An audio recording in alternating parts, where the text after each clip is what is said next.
रीना अपने पति सुमित और सास सरला के साथ खुशी खुशी रहती है। गरीबी में पली बड़ी रीना एक जुगाड़ू लड़की थी और हर काम में उसके जुगाड़ लगाने से उसकी सास बड़ी परेशान थी। एक दिन सरला अपनी बहू रीना से कहती है, रीना बहू देख तो मैं बाजार गई थी तो ये तकिए के नए कवर लाई हूँ। वो क्या है ना, पुराने वाले फट गए थे। जानती हूँ माँ जी, इसलिए मैंने पुराने रखे सभी कवर को जोड़कर नया कवर बना दिया। ओह अच्छा, मैं तो भूल ही गई थी कि मेरी बहू तो जुगाड़ू है, वो हर चीज में कोई न कोई जुगाड़ लगा ही लेती है। अच्छा, अब इन नए कवर को अलमारी में रख दे, कोई मेहमान आएगा तब निकाल लेंगे इसको। ऐसे ही कुछ दिन बीत जाते हैं। फिर एक रोज सरला और सुमित डिनर करने के लिए बैठे होते हैं। रीना गर्मा गर्म रोटी पकाकर उन्हें खिला रही होती है, लेकिन थोड़ा वक्त बीत जाता है तो रीना रोटी लेकर नहीं आती। तब सुमित उसे आवाज देते हुए कहता है, अरे रीना कहाँ रह गई, जल्दी रोटी लाओ ना, मेरी रोटी खत्म हो गई है। उधर रसोई में रोटी पका रही रीना सोचती है, हे भगवान, इस गैस सिलेंडर को भी अभी खत्म होना था। उधर माँ जी और सुमित जी रोटी का वेट कर रहे हैं, अभी आधे पेट उन्हें उठाना सही नहीं रहेगा। सोच रीना सोच, अपना ही कोई जुगाड़ सोच फिर से। इतना कहकर रीना छत पर रखी कुछ लकड़ियाँ ले आती है, फिर 4 ईंटों का चूल्हा बनाकर उसमें रोटी सेकती है और फिर गर्मा गर्म रोटी पकाकर सबको खाने को देती है। फिर अगले दिन सुबह सरला अपनी बहू की मदद के लिए रसोई घर में जाती है तो देखती है कि उसकी बहू बर्तन राख से धो रही होती है। अरे बहू, ये क्या कर रही है, तू राख से बर्तन धो रही है? हाँ माँ जी, अभी देखिएगा सारे बर्तन कैसे चमक जाएंगे। अरे हमारे गांव में तो साबुन कहाँ होता था, हम तो राख से ही बर्तन धोते थे। बर्तन में भी चमक आ जाती है, साथ ही साबुन के पैसे भी बच जाते हैं। हाँ हाँ, वो सब तो ठीक है, पर एक बात बता, तू ये राख लाई कहाँ से? अब क्या बताऊँ मैं आपको, कल रात को जब आप डिनर कर रहे थे तो सिलेंडर खत्म हो गया था और खाने के बीच से आपको उठाना मुझे सही नहीं लगा, इसीलिए मैं छत पर रखी लकड़ियाँ ले आई और 4 ईंट से चूल्हा बनाकर आप लोगों के लिए रोटियाँ सेक दी। हे भगवान बहू, तुझे पता भी है लकड़ियाँ कितनी महंगी हैं? वो लकड़ियाँ तो मैंने लोहड़ी पर जलाने के लिए रखी थी और तूने उनसे चूल्हा ही जला दिया। अरे माँ जी, खाना खाओगी तभी तो लोहड़ी देख पाओगी ना। अरे मेरी जुगाड़ू बहू, घर पर एक और सिलेंडर भरा हुआ रखा था, तू उसे लगा लेती ना। माँ जी आप तो जानती हैं मुझे सिलेंडर लगाना नहीं आता और खाने के बीच आप लोगों को उठाना जरूरी नहीं समझा। हाँ कह तो तू बिल्कुल सही रही है, मैं तो भूल ही गई थी कि मेरी बहू को तो सिर्फ जुगाड़ लगाना आता है, दिमाग चलाना तो उसे आता नहीं। ये कहकर सरला वहाँ से चली जाती है। फिर एक दिन सुमित को ऑफिस जाने के लिए देर हो रही होती है तो वो जल्दी में नाश्ता करता है कि तभी पास में रखा पानी का गिलास उसके फोन पर गिर जाता है। ओह नो, ये क्या हो गया? क्या हुआ सुमित जी? मेरे फोन में पानी चला गया है और अब ये 1 हफ्ते के लिए बंद हो जाएगा। मेरी तो इम्पोर्टेंट मीटिंग्स थी, साथ ही मुझे अपने क्लाइंट्स को कॉल भी करना था। कुछ समझ में नहीं आ रहा है कि क्या करूँ। आप चिंता मत कीजिए, मैं आपका फोन 1 दिन में ठीक कर दूंगी, तब तक आप मेरा फोन इस्तेमाल कर लीजिए। क्यों, तुम क्या 1 दिन में कोई जादू करने वाली हो क्या? अच्छा मुझे देर हो रही है, तुम जल्दी अपना फोन दो, मैं उसमें अपनी सिम लगा लेता हूँ। सुमित के ऑफिस जाते ही रीना उसके फोन को आटे के कनस्तर में डाल देती है। अगले दिन रीना सुमित को उसका फोन देती है तो वो जैसे ही फोन ऑन करता है तो वो पहले की तरह ही काम करना शुरू कर देता है। अरे वाह रीना, अब तुमने कौन सा जुगाड़ लगाया इसे ठीक करने में? जी आपके फोन में थोड़ा पानी चला गया था, इसलिए मैंने इसे सुखा दिया आटे के कनस्तर में डालकर। इसी तरह से रीना हमेशा किसी न किसी तरह अपना जुगाड़ लगा ही देती थी और अपने घर वालों की मदद किया करती थी। ऐसे ही कई महीने बीत जाते। फिर एक दिन सरला मच्छरों को भगाने के लिए कछुआ छाप का धुआं सारे घर में कर देती है, जिससे कि सुमित का गला बंद हो जाता है और वो कुछ बोल नहीं पाता। सुमित जी आज संडे है, बताइए तो आज आपके लिए खाने में क्या बनाऊं? सुमित कोई जवाब नहीं देता। कब से पूछ रही हूँ, आप कुछ बोलते क्यों नहीं? इसके बाद सुमित उसे एक पेपर पर लिख कर देता है कि घर में माँ ने कछुआ छाप जलाई थी, मुझे उससे बहुत एलर्जी है, जिस वजह से मेरी आवाज बंद हो गई है और अब इसे खुलने में 3-4 दिन लग जाएंगे। क्या 3-4 दिन? आप देखिए मैं आपका गला 1 दिन के अंदर ही कैसे ठीक कर देती हूँ। मैं अभी आपके लिए काढ़ा बना कर लाती हूँ, उसे आप दिन में 2 से 3 बार पियेंगे ना तो जल्दी से ठीक हो जाएंगे। ये कहकर रीना किचन में काढ़ा बनाने चली जाती है। दूसरी तरफ सरला को याद आ जाता है कि उसके बेटे को तो इस धुएं से एलर्जी है। हे राम, आज मेरे बेटे को मेरी भूल की वजह से काढ़ा पीना पड़ेगा। वो किचन में जाती है और रीना से कहती है, अरे बहू ये तू क्या कर रही है? सुमित को जब तक डॉक्टर की दवाई दिलवा कर नहीं लाएंगे वो ठीक नहीं होगा। तुम्हारा ये काढ़ा किसी काम का नहीं है। माँ जी ये काढ़ा बहुत ही कमाल की चीज है, आप बस मुझे 1 दिन का वक्त दो, अगर 1 दिन में इनकी आवाज वापस नहीं आती तो फिर हम इन्हें डॉक्टर के पास ले जाएंगे। सरला की लाख समझाने के बावजूद भी रीना उसकी एक नहीं सुनती और अपने पति को दिन में 2-3 बार काढ़ा बनाकर पिलाती है। अगली सुबह जब सुमित सोकर उठता है तो उसकी आवाज वापस आ चुकी होती है। अरे वाह, क्या कमाल है रीना तुम्हारे जुगाड़ में। इतनी जल्दी तो मैं डॉक्टर की दवाई से भी ठीक नहीं हो पाता जितनी जल्दी इस काढ़े से हो गया। देखा माँ, तुमने रीना के जुगाड़ का कमाल। हाँ हाँ बेटा, तू सही कह रहा है, तेरी आवाज तो पहले की तरह ही ठीक हो गई। मानना पड़ेगा बहू के जुगाड़ को, ये इस बार भी काम आ ही गया। अब तो मुझे बहू के जुगाड़ पर पूरा भरोसा हो गया है, ये हमें हमेशा सही फल ही देता है। तो मान गए ना आप लोग मेरे जुगाड़ को कि ये कोई नुकसान नहीं देता और हमेशा सही वक्त पर काम आता है?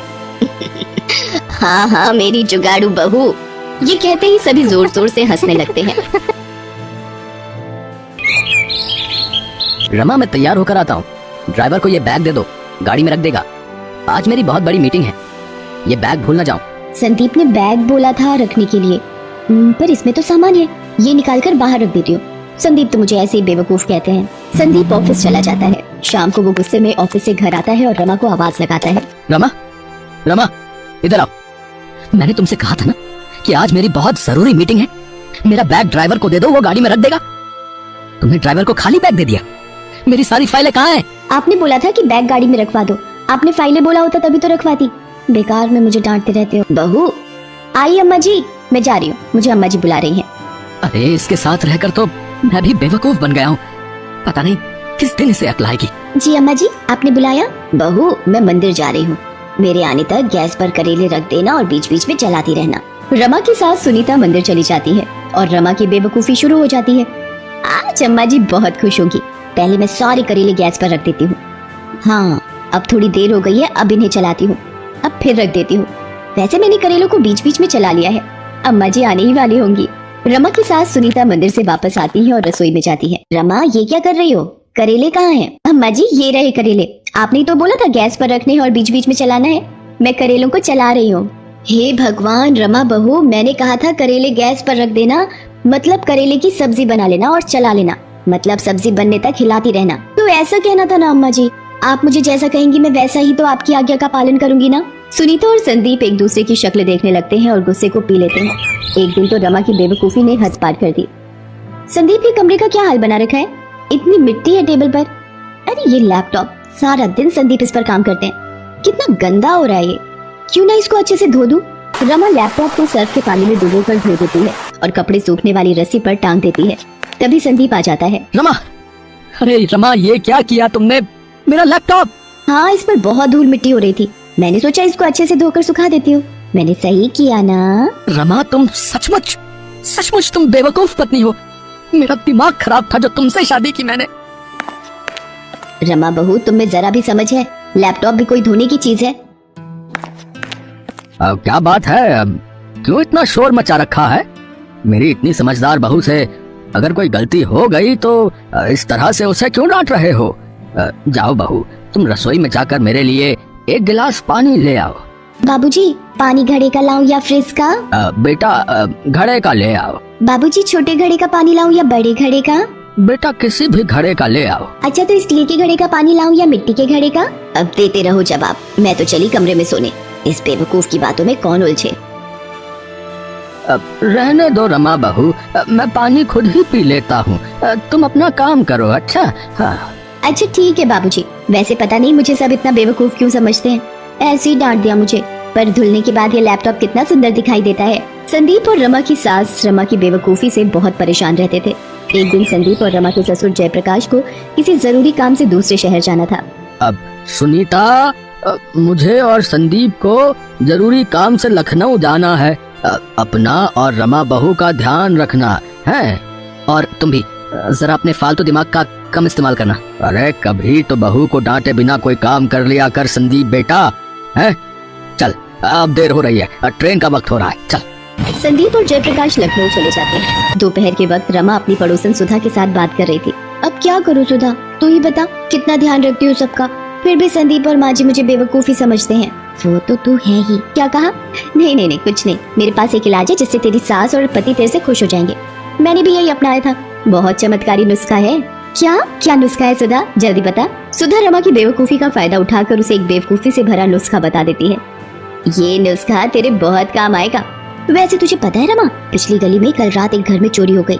चोर छत के दरवाजे से घर में घुस आए थे। क्या? छत के दरवाजे से?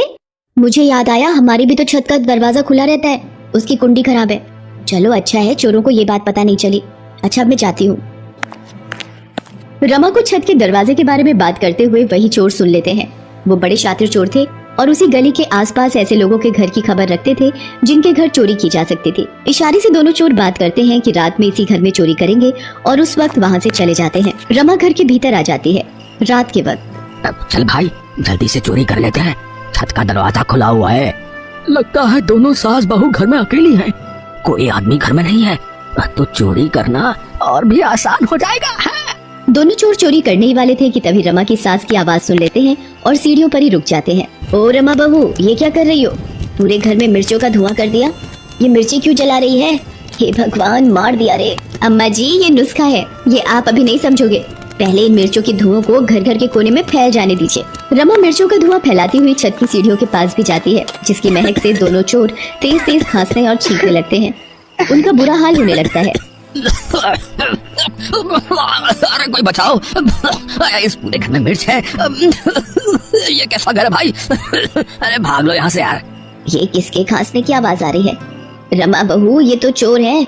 चोर चोर, जल्दी आओ बहू, दरवाजा खोलो, हमारे घर में चोर घुस आए हैं। अरे मेरी अम्मा, हमें जाने दे, हम तो बुरे फंसे जो तेरे घर में आ गए थे चोरी करने।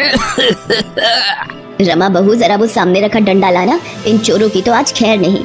रमा और सुनीता दोनों चोरों को पीटने लगते हैं। इतनी देर में मोहल्ले के लोग भी आ जाते हैं और चोरों को पकड़ लेते हैं। ये तो वही चोर है जिन्होंने पिछली गली में कल रात को चोरी की थी। मारो इनको, पकड़ो, पुलिस के हवाले करो, मारो।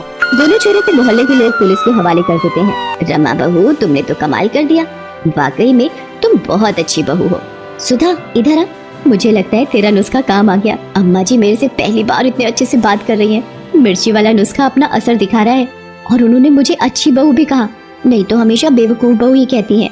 सुधा अपना सा मुंह लेकर रह जाती है, क्योंकि रमा की बेवकूफी भरे नुस्खे ने सच में उस दिन कमाल कर दिया।